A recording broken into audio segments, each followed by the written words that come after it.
How's it going, everyone? In today's video, I'll show you on how you can fix Rainbow Six Siege crashing on your computer. So the first thing that you want to do is to free up some spaces. If you have a lot of applications open up on your background, you just want to close those out because having or not having enough resources can go ahead and crash your game. The next thing that you want to do is to just head over to your library. You then want to look for Rainbow Six Siege, right click on it, click Properties, installed files, and then you just want to tap on the verify integrity of game files. This will then check for corrupted files, missing data that will cause the error to appear. And the last thing that I suggest is to update your graphics drivers.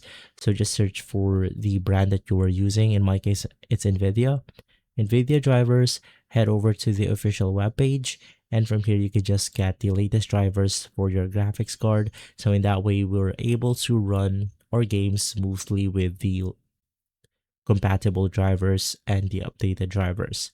And so guys, if this video has been helpful, leave a like, subscribe, and follow us for more videos like this. Thanks for watching.